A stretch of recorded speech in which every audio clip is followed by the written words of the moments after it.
नमस्कार मंडळी, दिवाळी अमेरिकेत कशी साजरी केली ते तुम्हाला सांगते. सकाळी उठून करदर्शन घेतले, पृथ्वी मातेला नमस्कार करून घेतला, सूर्यदर्शन करून घेतले. सकाळी छानपैकी सगळं आवरून घेतलं, स्वयंपाकघर पुसून घेतलं. त्यानंतर तयार होऊन सगळ्यात आधी देवाची पूजा केली. नित्यसेवेचं वाचन करून घेतलं. 16 वेळेस लक्ष्मी अष्टकं म्हटलं, एकदा श्रीसूक्तम म्हटलं, एकदा व्यंकटेश स्तोत्र म्हणून घेतलं. दिवाळी होती म्हणून पुरणाचा स्वयंपाक करायचा होता. तांदूळ डाळ स्वच्छ धुवून घेतले. काय करायचं मनोमन ठरवून घेतलं. सगळ्यात आधी पुरणाचा कुकर लावला, मग भात, भाजी, कढी बनवून घेतले. खीर बनवलेली होती मी आज, देवीला फार आवडते म्हणून. लाडू पण बनवलेले होते. गोडाचा पदार्थ बनवलेला आहे, दिवाळी आहे म्हणून.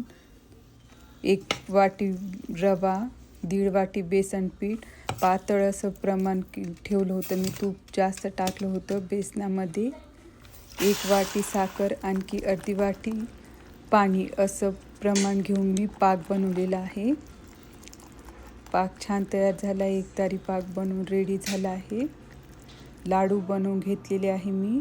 नंतर पूजेची पूर्वतयारी करून घेतलेली होती मी सकाळीच. नैवेद्याचा ताट बनवण्यासाठी मी देवीसाठी खीर बनवली. लक्ष्मी मातेला खीर खूप आवडते म्हणून. आज मी पनीरची भाजी, पोळी, वरण भात, खीर, पुरणपोळी, भाजी, कढी, पापड असा नैवेद्याचा ताट बनवलेला आहे. लक्ष्मीची तयारी मी सकाळीच केलेली होती, डेकोरेशन वगैरे. फराळामध्ये मी चकली, शेव, शंकरपाळी, चिवडा, लाडू, बर्फी, करंजी, चंपाकळी, चिरोटे असं सगळं घरीच बनवून घेतलेलं आहे.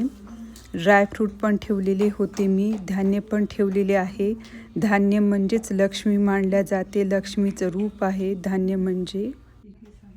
घरातील सगळ्या सदस्यांनी मिळून आरती म्हटली. गणपतीची, शिवजीची, भवानीची, विष्णूची, लक्ष्मीची अशा 5 आरती म्हटलेल्या आहे. कापूर लावून घेतलेला आहे. नंतर नित्यपाठाचे वचन केले. लक्ष्मी अष्टकम 16 वेळेस म्हटले. श्रीसूक्तम एकदा म्हटलेलं आहे. लक्ष्मी गायत्री मंत्र 21 वेळा म्हटलेला आहे मी. 11 माळ लक्ष्मीचं मंत्र म्हटलेला आहे. ओम श्रीम नमः या मंत्राचा 11 वेळेस माळ जप केलेली आहे मी. नंतर मी अशी छान पावलांची रांगोळी काढून राम नाव लिहिलेलं आहे. फोटोज काढलेले. Please like and subscribe my channel. Thank you.